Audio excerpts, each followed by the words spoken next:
안녕하세요. 저 구현우입니다. 반갑습니다. 자, 이제 이번 시간에는 지난 시간에 이제 후생유전학적인 그러한 거 얘기했고 21세기 그 건강법에 대해서 얘기했잖아요. 오늘은 이제 정말 먹는 걸로 우리가 건강에 어떻게 영향을 미치고 또 우리가 뭘 잘못했을 때 어떤 벌을 받는지 그런 거에 대해서 좀 얘기를 할게요. 우리가 남의 거를 훔치거나 누구를 와서 때리거나 하면 어디 가죠? 감옥 가죠.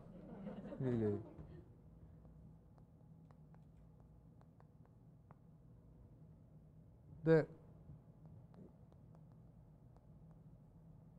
병원하고 감옥은 어떤 관계에 있을까요? 병원하고 감옥은? 이거 같은 건데요. 제가 보기에는 여기 가는 게 조금 더 손해예요. 여기는 돈 안 내고 가는데 여기는 돈 내고 가요. 그죠? 여기는 형사처벌을 받는 곳이고요. 여기는 건강법을 안 지키면 가는데 처음에 들어가면은 옷을 다 벗겨요. 둘 다. 그죠? 하나는 죄수복을 입히고 하나는 환자복을 입힙니다. 맞아요? 자, 두 번째, 먹는 거를 맘 놓고 못 먹어요. 맘대로. 자기 먹고 싶은 대로. 주는 대로 먹어야 돼요. 그것도 같죠? 그 다음에 자는 것도 자기가 자고 싶을 때 못 자죠. 어? 아무 때나 또 시도 때도 없이 또 와가지고 피도 뽑아가고 아프게도 하고 하잖아요. 당신 고쳐줄 테니까 이거 참아야 돼 이러고 하잖아요. 이게 지금 별로 좋은 건 아니에요. 근데 이게 필요악이 되는 거죠. 따지고 보면. 왜 그래요? 병에 걸렸기 때문에 그런 거잖아요. 우리가 병에 안 걸리면 갈 필요가 없는 거죠. 그래서 요즘에 보면은 이제 우리가 암의 경우에 예를 들면 암의 가장 좋은 예방법은 조기 진단이라고 그러잖아요. 그게 무슨 예방법입니까? 암이 안 생기게 해야 되는데 조기 진단은 이미 생겼다는 얘기잖아요. 안 걸리게 해야 되는 거잖아요. 그래서 뭘 잘못하면 감옥 가는 것만 사람들이 두려워하는데 실은 병원 가는 것도 우리가 건강검진 받으러 가는 거는 좀 달라요. 하지만 될 수 있으면 우리가 질병에 걸리지 않아서 병원에 가는 거를 좋은 목적으로 가야 되겠죠. 그렇기 때문에 오늘 이제 말씀드리는 거는 그 좋은 목적을 어떻게 취할 것인가 하는 것에 대해서 말씀을 드리도록 하겠습니다. 그래서 영어 속담에 이런 말이 있습니다. You are what you eat. 당신은 당신 먹은 거의 결과입니다예요. 우리 몸은 이 모든 구조가 다 먹은 거로부터 오는 거죠. 처음에는 이제 어머니가 먹은 걸로 한 3kg대의 몸이 만들어져서 나오잖아요. 근데 어머니가 먹은 거에 대한 결과예요. 그러니까 엄마가 얼마나 중요합니까, 실은. 그 아이의 일생이 달려있는 가장 기초적인 몸무게인 3점 몇 킬로그램이 어머니가 먹은 것이 고스란히 가가지고 아이가 만들어지는 거예요. 그럼 보통 100일 때까지 몸무게가 2배가 늘어납니다. 100일 때까지. 그러니까 엄청난 속도로 늘어나는 거죠. 그러니까 몸무게가 2배가 늘어날 때까지 뭘로 만들어져요? 엄마의 모유로부터 원래는 다 섭취하는 거잖아요. 처음엔 주는 거죠. 이유 때는 이제 자기 마음대로 못 먹으니까. 근데 애가 이제 말하고 걷기 시작하면서부터 이제 자기 의견과 입맛이 생기잖아요. 그때 이제 문제가 시작하기 시작해요. 출발하는 거예요. 자, 여러분, 우리가 보통 지난 시간에 3개의 하얀 거 먹으면 안 된다 얘기했잖아요. 그 중에 이제 이 설탕이 있어요. 여기 각설탕을 물에다가 녹여서 5개를 물에다가 녹여서 마시고 싶으신 분 계세요? 없어요? 왜요? 달죠? 근데 여러분이나 여러분 자제분이나 또는 주위에 있는 사람들이 마트에 가서 문을 열고 마시는 음료수에는 최소 7개, 7.5개의 각설탕이 들어 있습니다. 그러니까 캔 커피 같은 경우에는 약 14개 이상 들어 있고요. 코카콜라나 무슨 콜라류, 펩시콜라나 이런 우리나라에서 콜라는 더 많이 들어 있고요. 제일 작게 들어 있는 게 이온 음료수가 보통 7.5개 정도 들어 있고요. 뭐 기타 우리 우유 중에 이제 가미가 되어져 있는 우유들도 10개가량 들어 있습니다. 그러면 이 설탕이 뭘 하냐면 들어가면 기분 좋게 만들어주나요? 처음에 기분 좋게 만들어주죠. 그러니까 아이들이 먹죠. 응? 근데 그게 무슨 뜻이냐면 약간 흥분하게 만들어주는 거예요. 그래서 이제 우리가 설탕을 먹으면 혈당이 올라가기 때문에 그거를 조절하기 위한 인슐린이라고 하는 호르몬이 나옵니다. 여러분 인슐린 들어보셨죠? 그 인슐린이 이제 그 당뇨병과 아주 밀접한 관계가 있는 걸로 알고 계시잖아요. 근데 실은 이제 당뇨병과 관계가 있는 게 아니라 혈당을 조절하는 게 제일 중요한 목적이고요. 이 인슐린은 췌장이라고 하는 곳에서 나옵니다. 오른쪽 복부에 있는 췌장이라는 곳에서 나오는데 이 췌장은 소화 효소도 만들어내고 인슐린과 글루카곤이라고 하는 우리가 탄수화물과 지방 대사에 중요한 역할을 하는 그 호르몬이에요. 근데 이 대사에만 역할을 주는 게 아니라 인슐린은 아주 중요한 그로스 팩터입니다. 그로스는 성장하다는 뜻이잖아요. 그 팩터 그러면 성장 요소예요. 그래서 우리가 대표적으로 성장 요소를 들어라 그러면 성장 호르몬을 여러분 알고 계시잖아요. 근데 성장 호르몬은 기본적으로 키를 크게 하고 등치만 크게 만드는 역할을 하는 게 아니라 노화를 방지하는 데 굉장히 중요한 역할을 합니다. 그래서 나이가 든 어른들도 성장 호르몬이 상당히 일정 부분 나와서 우리 몸이 손상을 받은 거로부터 다시 재생을 하고 또 노화를 방지하고 이런 부분에 아주 중요한 역할을 하거든요. 그런데 이 인슐린은 성장 호르몬과 더불어 굉장히 중요한 그로스 팩터의 역할을 해요. 그래서 이 그로스 팩터는 좋은 면만 있는 게 아니라 나쁜 면도 있습니다. 우리 몸에 만약에 암세포가 있다 그러면 저 인슐린이 과다하게 되면 그것도 역시 같이 증대하게 만들어 주거든요. 그래서 인슐린은 가장 좋은 방법이 우리가 음식물을 먹었을 때 서서히 증가했다가 서서히 감소하는 게 좋아요. 갑자기 확 올라갔다 확 떨어지게 되면 이게 반복되면 결국 2형 당뇨병이 올 수 있거든요. 그래서 당뇨병은 두 가지가 있어요. 인슐린이 분비되지 않아서 혈당이 조절되지 않는 1형 당뇨병이 있고요. 2형 당뇨병은 인슐린은 정상적으로 나오는데 인슐린이 세포가 이렇게 있으면 세포 안으로 탄수화물을 끌고 들어가가지고 미토콘드리아로 가서 태워야 이게 없어지잖아요. 혈당이 낮아지는 건데 이 과정에서 세포막에 있는 인슐린 리셉터가 저항을 해요. 인슐린과 작용을 안 해서 못 물고 들어가요. 그래서 인슐린은 농도가 높은데도 불구하고 혈당이 안 떨어지는 거거든요. 그 2형 당뇨병이 점점 늘고 있어요. 근데 그거는 뭐하고도 관계가 있냐면 세포막하고도 관계가 있습니다. 그래서 우리가 제일 주의해야 될 게 갑자기 인슐린의 양이 확 올라갔다 떨어지는 인슐린 서지 현상을 우리가 하지 않아야 되는데 그것을 하지 않게 하는 데에는 탄수화물 대사가 굉장히 중요한 역할을 해요. 그래서 우리는 전통적 식단에서 가장 문제가 되는 게 과탄수화물을 섭취합니다. 그래서 복부 비만도 많고 문제를 많이 일으켜요. 그래서 우리가 필요로 하는 거 이상의 탄수화물은 다 뭘로 바뀌냐 하면 글라이코겐이라고 하는 지방으로 바뀌어서 이제 근육이나 또는 피하나 간이나 이런 데 이제 붙게 되죠. 그래서 지방간도 그래서 오는 거예요, 실은 따지고 보면. 기본적으로는 우리가 먹는 탄수화물 대사를 이렇게 인슐린이 급격히 올라갔다 떨어지지 않게 하려고 그러면 이런 걸 주의해야 됩니다. 근데 우리가 먹는 탄수화물은 글루코즈라고 하는 포도당으로 바뀌는데 빨리 바뀌는 게 있고 천천히 바뀌는 게 있어요. 그래서 그거를 우리가 GI 지수라고 합니다. 글루코즈 인덱스라고 그러는데 뭘 먹었을 때 분해가 돼서 포도당으로 바뀌는 속도가 빠른 게 있고 늦은 게 있어요. 그럼 빠른 거를 먹게 되면 먹자마자 인슐린이 확 나오죠. 그러면 교감신경이라고 하는 신경도 같이 흥분합니다. 응? 그래서 우리가 보통 저희 병원에 오는 환자들 중에서 이제 통증 때문에 오는 환자들이 있는데 그 환자들한테 꼭 물어봐요. 탄산음료 좋아하냐? 콜라 좋아하냐? 그러면 이유를 안 대고 물어보면요. 네 그래요. 네. 그러면 이제 진통제를 주나 마나입니다. 왜냐하면 우리 몸은 통증이라는 게 꼭 필요한 거예요. 어떤 경고 사인이거든요. 근데 그 통증을 느끼는 가장 기본적인 단위가 있어요. 그걸 역치라고 그러는데 그 역치가 사람마다 달라요. 역치가 낮으면 이렇게만 눌러도 아픈 걸 느껴요. 역치가 높은 사람은 확 이래도 가만히 있는. 그래서 이 역치가 높고 낮은 것도 선천적인 부분도 있지만 후천적인 부분이 강해요. 교감신경이 흥분하고 있으면 역치가 낮아집니다. 그래서 단 걸 먹게 되면 역치가 낮아져요. 그러니까 나 아파서 병원 가가지고 약 타서 약을 콜라하고 같이 마시면 어떻게 되죠? 그 약효가 없어지는 거죠. 교감신경 흥분은 오래 가는 거고, 그럼 약은 더 많이 늘려 먹어야 되잖아요. 그럼 약은 대사를 하는데 꼭 간과 신장을 거쳐가지고 대사를 하게 돼요. 그러면 간하고 신장에 또 그만큼의 부담을 주는 거죠. 응? 그래서 약이라고 하는 거는 필요로 되는 양만큼 용량을 정해서 꼭 필요한 경우에만 먹어야 하는 거잖아요.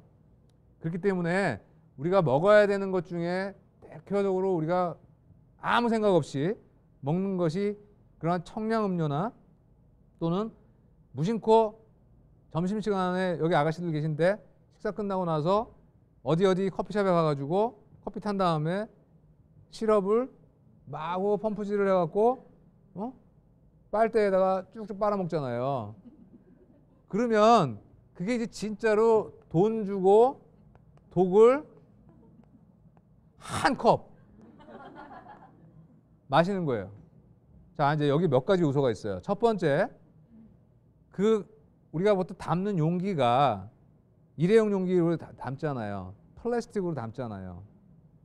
여러분, 플라스틱이라고 하는 말은요, 그 반응이 영원히 지속된다는 뜻하고 똑같아요. 쇠나 유리나 도자기는 한번 반응하면 그걸 반응이 끝나요. 그러니까 다른 물질이 잘 유리되지 않아요, 거기서. 그런데 플라스틱은 이게 석유를 어떻게 해가지고 만드는 거라 중합 반응이 일어나기 때문에 거기다 열을 가하게 되면요, 거기서 또 뭐가 나와요. 그 나오는 게 대표적인 게 환경 호르몬이에요. 그러니까 그게 여러분들 뜨거운 커피를 그 일회용 컵에다가 들어 부으면 환경 호르몬 우러나오도록 만드는 거예요. 우리는 거예요. 그러니까 한약 다리듯이 환경 호르몬을 막 이렇게 다리는 거예요, 이제. 그 다음에 빨대를 딱 해가지고 꼽죠. 그럼 그 빨대도 플라스틱이잖아요. 그러면 그 빨대를 꽂고 쭉쭉 빨잖아요. 그러면 일회용 컵 플러스 빨대 플러스 우려서 환경 호르몬을 먹잖아요. 거기다가 또 아까 얘기한 액상 시럽을 막 누르죠. 액상 시럽은 이게 글루코즈로 바뀌는데 가장 빠른 겁니다. 그러니까 설탕보다 더 나쁜 게 액상 시럽이에요.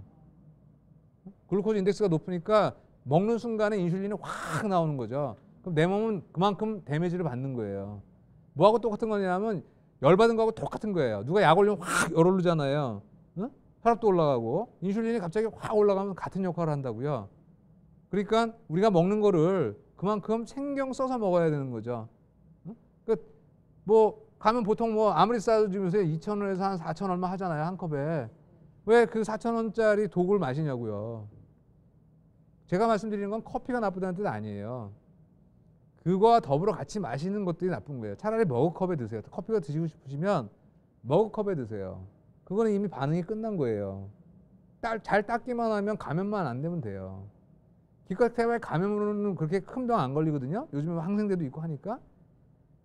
근데 거기 나온 환경 호르몬은 여기 다 여자분이시잖아요. 우리 몸에 에스트로겐이라고 하는 여성 호르몬 들어보셨죠? 저것과 아주 분자식이 유사해요.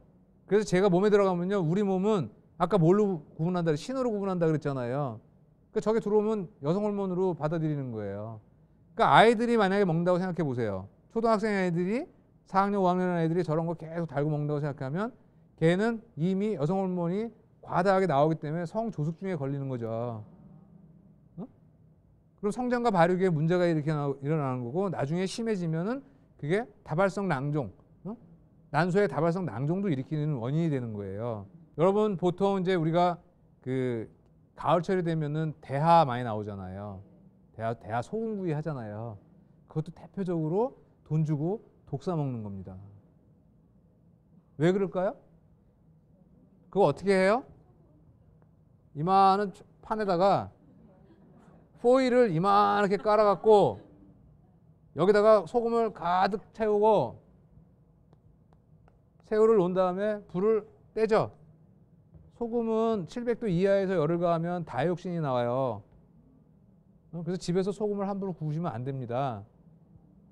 다이옥신은 대표적인 환경 오염 물질이잖아요. 발암 물질이기도 하고. 그러니까 조리할 때에도 우리가 신경 써야 돼요. 그래서 여자분들이 담배도 안 피우고 나쁜 짓도 안 하는데 폐 안 걸리시는 분도 있잖아요. 저런 것도 조리하는 과정 중에 우리가 나쁜 걸 많이 마셔서 그럴 수도 있어요. 그래서 환기가 중요합니다.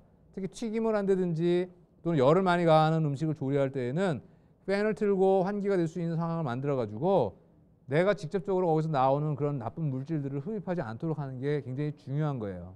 우리가 먹는 음식이 우리의 질병을 만들기도 하고 질병을 치료해 주기도 합니다. 그래서 아까 말씀드린 것처럼 우리 몸은 97%가 1년 내에 다 바뀌어요. 그러니까 제가 1년 전에 제가 아니에요. 제가 1년 동안 먹은 결과가 지금 여기 있는 거예요. 장내 상피 같은 경우에는 한 주로 되어 있기 때문에 3일이면 바뀝니다. 3일이면. 그래서 기본적으로 우리 몸은 지속적으로 세포가 분열을 하면서 바뀌어 나가는 거거든요. 60조 개의 세포가 바뀌어 나가는 거예요. 그렇기 때문에 우리가 후생유전학적 조절로서 음식이라고 하는 거는 80%의 그런 역할을 차지하고 어떻게 먹어야 되는 게 중요하다고 얘기했잖아요. 그래서 소화기에 대한 말씀을 또 드리겠습니다. 자, 소화기는 바뀌라는 거 지난 시간에 제가 말씀드렸습니다. 자, 우리 표면적이 2평방미터라고 얘기했죠. 이게 간단해요. 아무리 키가 큰 사람도 2m 넘는 사람 별로 없어요. 폭이 1m 넘는 사람도 별로 없습니다. 2 곱하기 1하면 2평방미터예요. 그러니까 한 평이 안 되는 거예요. 한 평이 되려고 그러면 엄청나게 뚱뚱하거나 이게 가로폭이 한 2m 되거나 뭐 그렇지 않으면 한 평 넘기가 쉽지 않죠. 그래서 평균 2평방미터가 체표면의 면적이고요. 소화기의 면적은 얼마나 될 것 같아요? 자,